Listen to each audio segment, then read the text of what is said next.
El deseado de todas las gentes, capítulo 32. El centurión. Cristo había dicho al noble cuyo hijo sanara: si no viereis señales y milagros, no creeréis. Le entristecía que su propia nación requiriese esas señales externas de su carácter de Mesías. Repetidas veces se había asombrado de su incredulidad, pero también se asombró de la fe del centurión que vino a él. El centurión no puso en duda el poder del Salvador, ni siquiera le pidió que viniese en persona a realizar el milagro. Solamente di la palabra, dijo, y mi mozo sanará. El siervo del centurión había sido herido de parálisis y estaba a punto de morir. Entre los romanos, los siervos eran esclavos que se compraban y vendían en los mercados y eran tratados con ultrajes y crueldad. Pero el centurión amaba tiernamente a su siervo y deseaba grandemente que se restableciese. Creía que Jesús podría sanarle. No había visto al Salvador, pero los informes que había oído le habían inspirado fe. A pesar del formalismo de los judíos, este oficial romano estaba convencido de que tenía una religión superior a la suya. Ya había derribado las vallas del prejuicio y odio nacionales que separaban a los conquistadores de los conquistados. Había manifestado respeto por el servicio de Dios y demostrado bondad a los judíos, adoradores de Dios. En la enseñanza de Cristo, según le había sido explicada, hallaba lo que satisfacía la necesidad del alma. Todo lo que había de espiritual en él respondía a las palabras del Salvador, pero se sentía indigno de presentarse ante Jesús y rogó a los ancianos judíos que le pidiesen que sanare a su siervo. Pensaba que ellos conocían al gran maestro y sabrían acercarse a él para obtener su favor. Al entrar Jesús en Capernaum, fue recibido por una delegación de ancianos que le presentaron el deseo del centurión. Le hicieron notar que era digno de concederle esto, que ama nuestra nación y él nos edificó una sinagoga. Jesús se puso inmediatamente en camino hacia la casa del oficial, pero asediado por la multitud avanzaba lentamente. Las nuevas de su llegada le precedieron y el centurión, desconfiando de sí mismo, le envió este mensaje: Señor, no te incomodes, que no soy digno que entres debajo de mi tejado. Pero el Salvador siguió andando y el centurión, atreviéndose por fin a acercársele, completó su mensaje diciendo: ni aún me tuve por digno de venir a ti, mas di la palabra y mi siervo será sano. Porque también yo soy hombre puesto en potestad, que tengo debajo de mí soldados, y digo a este: ve y va, y al otro: ven y viene, y a mi siervo: haz esto, y lo hace. Como represento el poder de Roma y mis soldados reconocen mi autoridad como suprema, así tú representas el poder de Dios infinito, y todas las cosas creadas obedecen tu palabra. Puedes ordenar a la enfermedad que se aleje y te obedecerá. Puedes llamar a tus mensajeros celestiales y ellos impartirán virtud sanadora. Pronuncia tan solo la palabra y mi siervo sanará. Lo cual, oyendo Jesús, se maravilló de él, y vuelto dijo a las gentes que le seguían: os digo que ni aun en Israel he hallado tanta fe. Y al centurión le dijo: como creíste te sea hecho. Y su mozo fue sano en el mismo momento. Los ancianos judíos que recomendaron al centurión a Cristo habían demostrado cuánto distaban de poseer el espíritu del evangelio. No reconocían que nuestra gran necesidad es lo único que nos da derecho a la misericordia de Dios. En su propia justicia, alababan al centurión por los favores que había manifestado a nuestra nación. Pero el centurión dijo de sí mismo: no soy digno. Su corazón había sido conmovido por la gracia de Cristo. Veía su propia indignidad, pero no temió pedir ayuda. No confiaba en su propia bondad. Su argumento era su gran necesidad. Su fe echó mano de Cristo en su verdadero carácter. No creyó en él meramente como un taumaturgo, sino como en el amigo y salvador de la humanidad. Así es como cada pecador puede venir a Cristo, no por obras de justicia que nosotros habíamos hecho, mas por su misericordia nos salvó. Cuando Satanás nos dice que somos pecadores y que no podemos esperar recibir la bendición de Dios, digámosle que Cristo vino al mundo para salvar a los pecadores.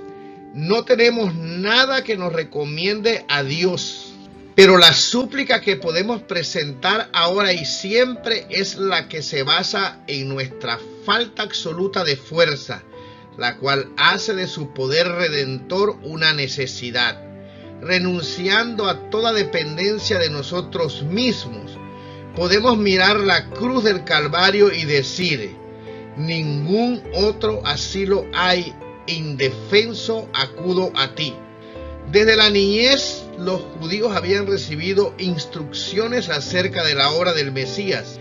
Habían tenido las inspiradas declaraciones de patriarcas y profetas y la enseñanza simbólica de los sacrificios ceremoniales, pero habían despreciado la luz y ahora no veían en Jesús nada que fuese deseable.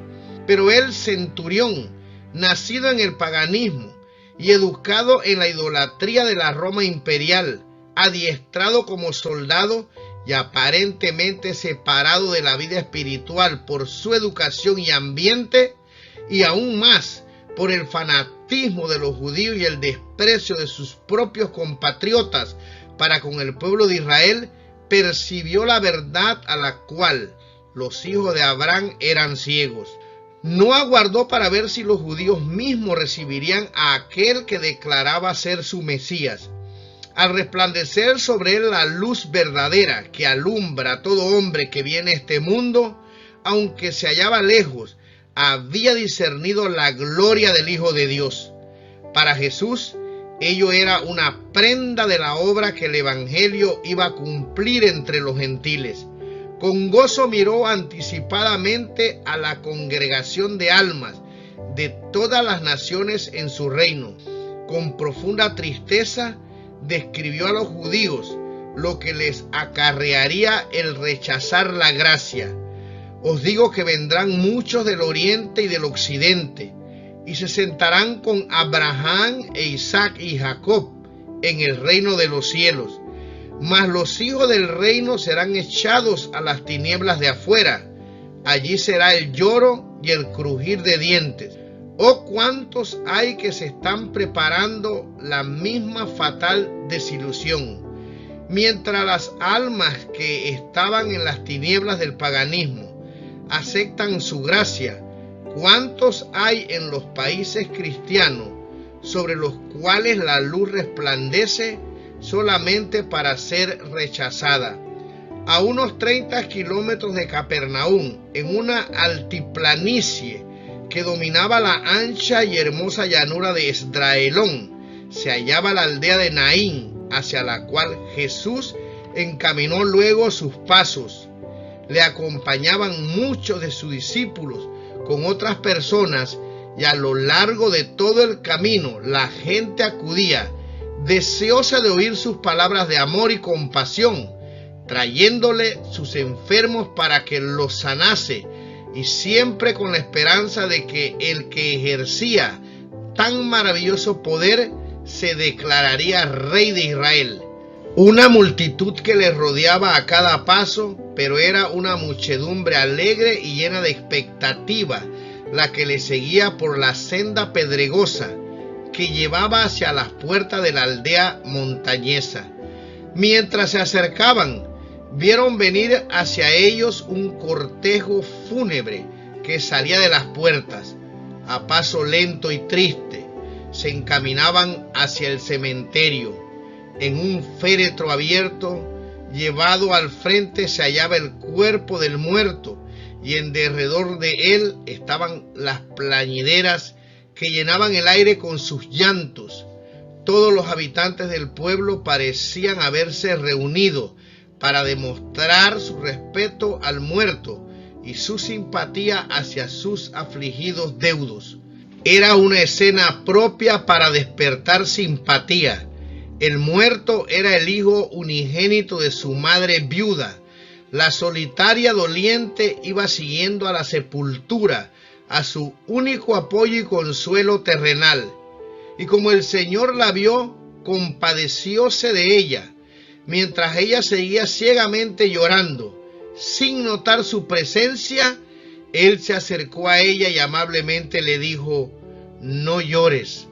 Jesús estaba por cambiar su pesar en gozo, pero no podía evitar esta expresión de tierna simpatía.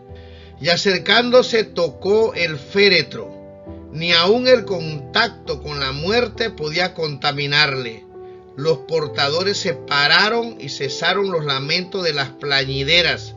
Los dos grupos se reunieron alrededor del féretro, esperando contra toda esperanza. Allí se hallaba un hombre que había desterrado la enfermedad y venció demonios. ¿Estaba también la muerte sujeta a su poder? Con voz clara y llena de autoridad, pronunció estas palabras: mancebo, a ti te digo, levántate. Esa voz penetra los oídos del muerto. El joven abre los ojos. Jesús le toma de la mano y lo levanta.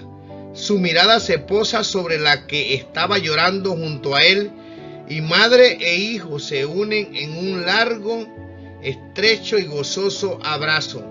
La multitud mira en silencio como hechizada, y todos tuvieron miedo. Por un rato permanecieron callados, irreverentes, como en la misma presencia de Dios.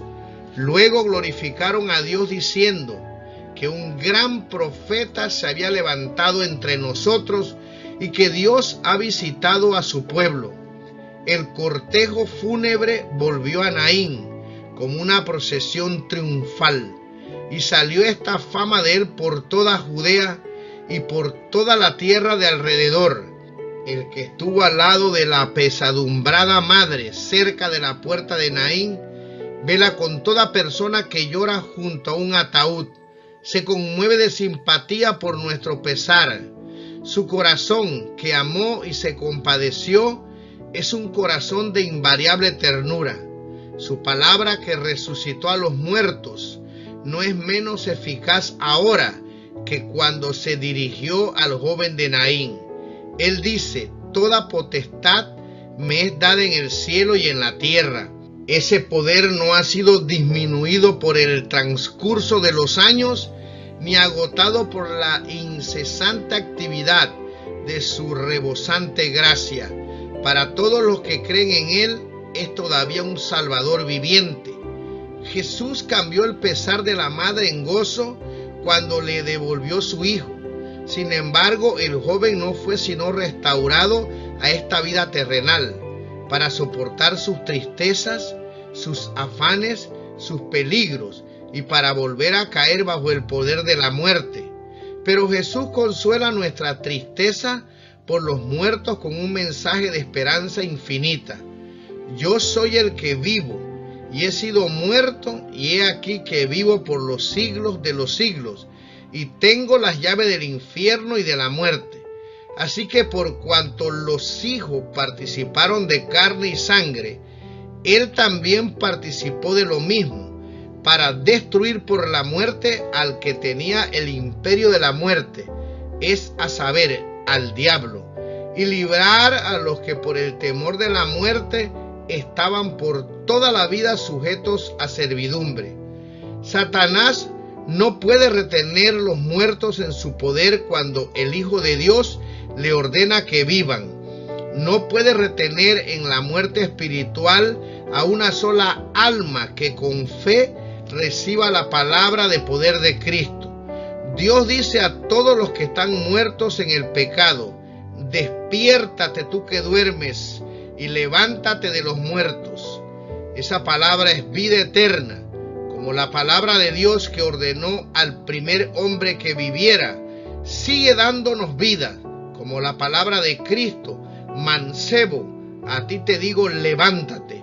Dio la vida al joven de Naín, así también aquella palabra: levántate de los muertos, es vida para el alma que la recibe. Dios nos ha librado de la potestad de las tinieblas y trasladado al reino de su amado Hijo. En su palabra todo nos es ofrecido. Si la recibimos, tenemos liberación. Y si el espíritu de aquel que levantó de los muertos a Jesús mora en vosotros, el que levantó a Cristo Jesús de los muertos vivificará también vuestros cuerpos mortales por su espíritu que mora en vosotros.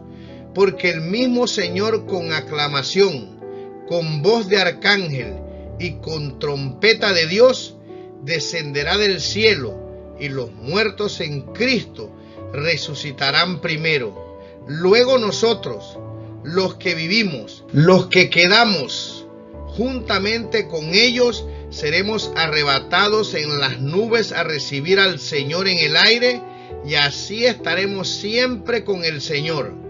Tales son las palabras de consuelo con que Él nos invita a que nos consolemos unos a otros.